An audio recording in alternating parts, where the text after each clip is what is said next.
Hey everybody, welcome back to Quali-Tea time. Hope you've had a nice week. We have been hit by a heat wave over here. It has been very, very warm indeed. I think we've been hitting... I think around about Saturday we hit like 30 degrees. And oh boy, did that throw off estimates for when various other days would be out. We're still more or less just waiting on graphics code.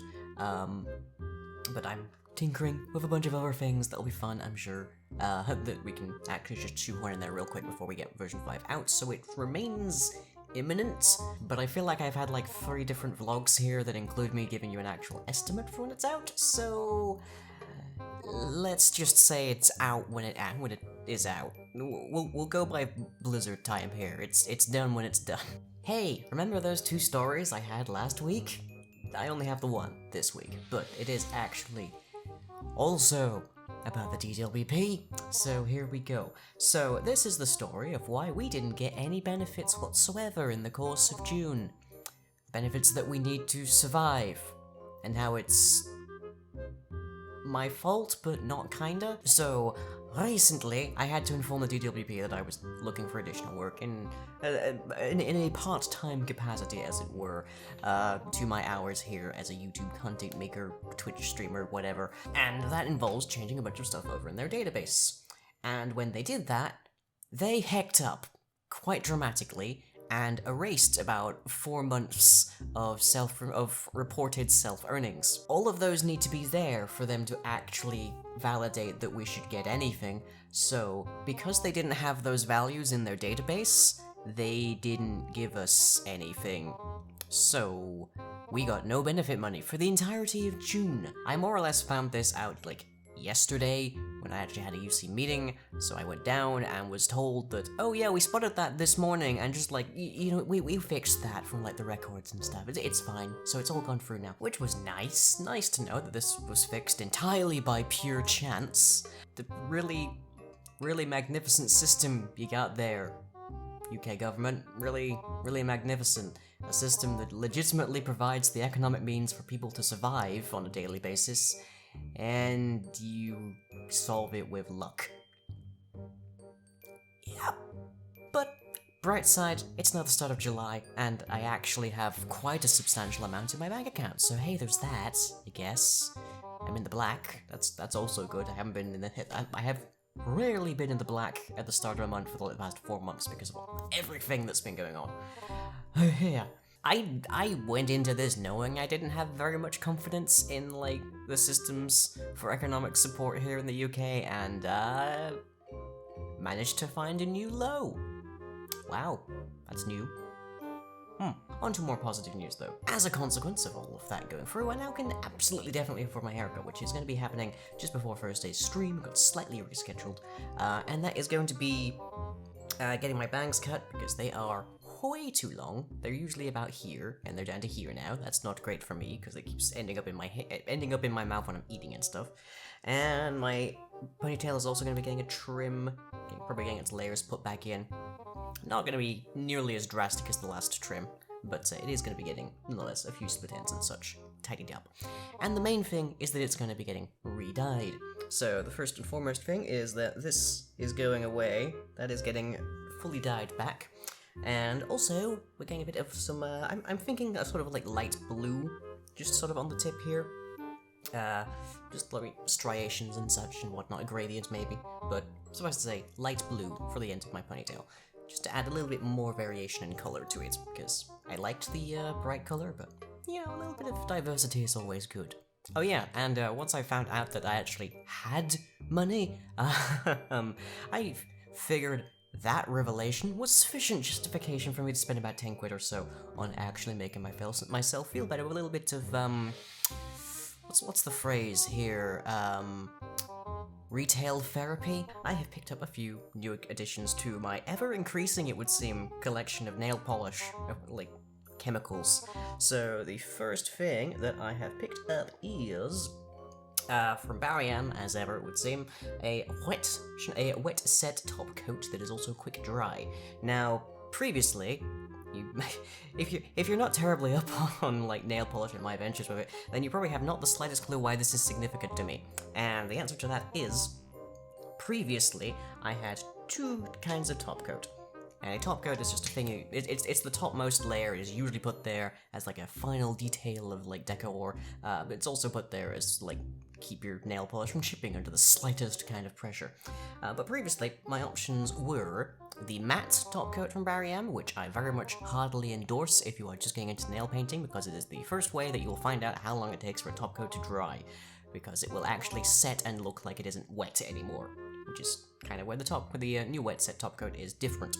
And that's fine when you're just getting into it, that's fine for most days I would say, but it makes your nail polish look significantly less shiny, makes it look kind of dull, so that's good, but it has limitations in terms of like appeal. And then we have Plumpy. I like Plumpy, like the word Plumpy, but whilst this adds more volume and does include shine, it has the problem that it takes freaking forever to fully set. So frequently I will put this on like half an hour, like before going out or something, and then I'll just like bump into a wall or something and it will leave a dent there that then sets solid and is there for however long it takes me to remove my nails. So these two are good, but they have limits. So picking up the quick dry wet set now means I can actually have shiny nails that don't actually like take freaking forever to dry. So that is good. It is good. I'm liking that. And to go along with that, you may notice this on my nails here today. I do have different colors. One of which is the Blueberry Muffin by Barry M, and the others are my first non-Barry M Cosmetics piece of nail polish. God, I'm sounding more and more boring by the minute here, aren't I? This is Siren by Rimmel London. You can see it's got a very different, like a very different kind of actual bottle there, and it's very similar in nature to the Under the Sea here from Barry M. But this I have tried repeatedly to put to good use, and it seems to be just very thin.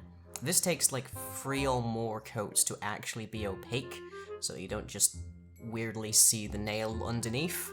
And this, on the other hand, maybe 2 at most. It's much more opaque. And that is looking very nice. It's got a nice little bit of a blue-greeny kind of iridescence to it, and I'm liking it quite a bit. But then I guess there's a question of why I paint my nails at all. Like, I identify as a dude. I've been very, very vocal about that. Why do I keep painting my nails?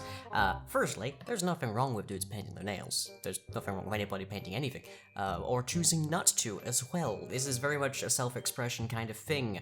This is not a part of my gender expression at all. I spent many days just without them. Basically, it's just nice to have nice things, I guess. It's nice to occasionally, like, change things up and look different a little bit. They're accessory very much more than like actual like mandatory things, but it's nice to have a little bit of self-expression mixed in with your think of it like your clothes, basically. Nail polish is much like clothes, except that you can custom tailor them every single time you do them. Like, they're very nice that way. So yeah, that's why I paint my nails.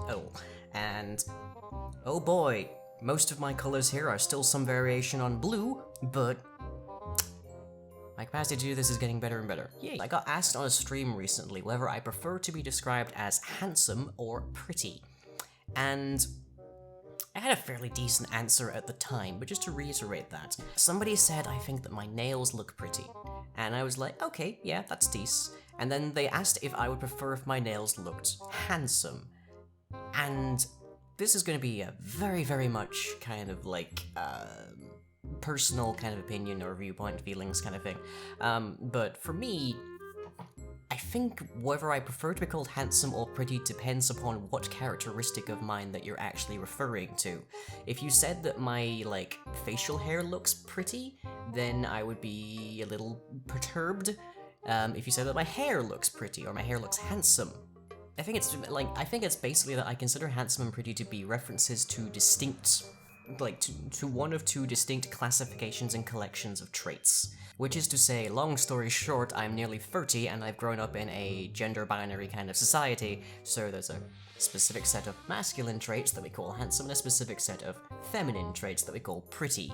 And so my brain does a whoopsie whenever those get crossed a little bit, so I prefer some things to be described as handsome, like my facial hair, and some things to be described as pretty, like my nails. But I don't mind being called either of those things, overall. I don't mind if somebody says that some part of me is pretty, I don't mind if somebody says that some part of me is handsome, but my brain has an interesting disconnect when the wrong thing is described as the wrong thing. So that was an interesting thing. Let me know in the comments, do you prefer to be called handsome or pretty, and why? Interesting kind of discussion topic there for you. But with that, onto the schedule. Our upcoming streams for the week. On Thursday at 9 PM BST, we have more Midnight Warframe, where we're continuing to discover the lore. Then on Friday night at 9 PM BST, we have more Friday Night with Dead by Daylight. And on Saturday at 7 PM BST, presuming that our DM has not been melted to his chair in his office in this heatwave, we have Dungeons & Dragon Hats, where we're news of Lady Valoria's proclivities. Are the three going to stick around or basically leg it? Followed, of course, at 9 PM BST with the Carousel. And lastly for the week, on Tuesday at 9 PM BST, we have Building Lux, where we're using our brand new blocks to construct a demo dungeon. And videos you might have missed for the week. We have an instance of Dailies by Daylight where, surprise, it's Ghostface. Didn't plan that at all, in the slightest. And we have an episode of Just the Basics, where I rev toward tanks with what might constitute a V64 engine factory. And, as ever, the comments section. And if you have anything to ask, then drop it down below. And we'll see you again later. So our question of the week comes from Boommaster4. What is your favorite game? I've played so many. We could say my favorite game is Team Fortress 2, and you'd have pretty decent evidence to support that claim given how many hours I have on it. You could argue that my favorite game is Factorio, considering how very, very easily I get sucked into Factorio. You could argue that my favorite game is Terraria on the basis that I have 99.9%ed it. There's like one fishing achievement that I haven't done because it is so boring and takes so long. You could argue very, very persuasively that my favorite game is Minecraft, considering I more or less founded my content creation career on it. In the end, I think I think it's easier to say that I'm into sandbox games. I'm much happier working in a game where I'm given that degree of agency, I guess, where there is just, I can change the very landscape should I wish. You don't get that much agency inside of real life, so it's kind of nice to have it in a video game. But generally speaking, I like games like Minecraft, like Gary's Mod. These are games that are sandbox. These are games where you are the sole arbiter of what happens to the world. You make the stories, you make the characters, you make the realm, and yeah, I think it's easiest to say that I'm, like, my favorite genre of game is sandbox. Minecraft is a very good and malleable kind of sandbox to have, though. Minecraft is a very it's a great foundation to tell stories in. They might look vaguely all alike, but you can also look vastly different, as I think my content alone has shown. And that's all that I have for you today. So, look out on Thursday night stream for my brand new haircut and whatnot, and I shall as ever catch you all next time.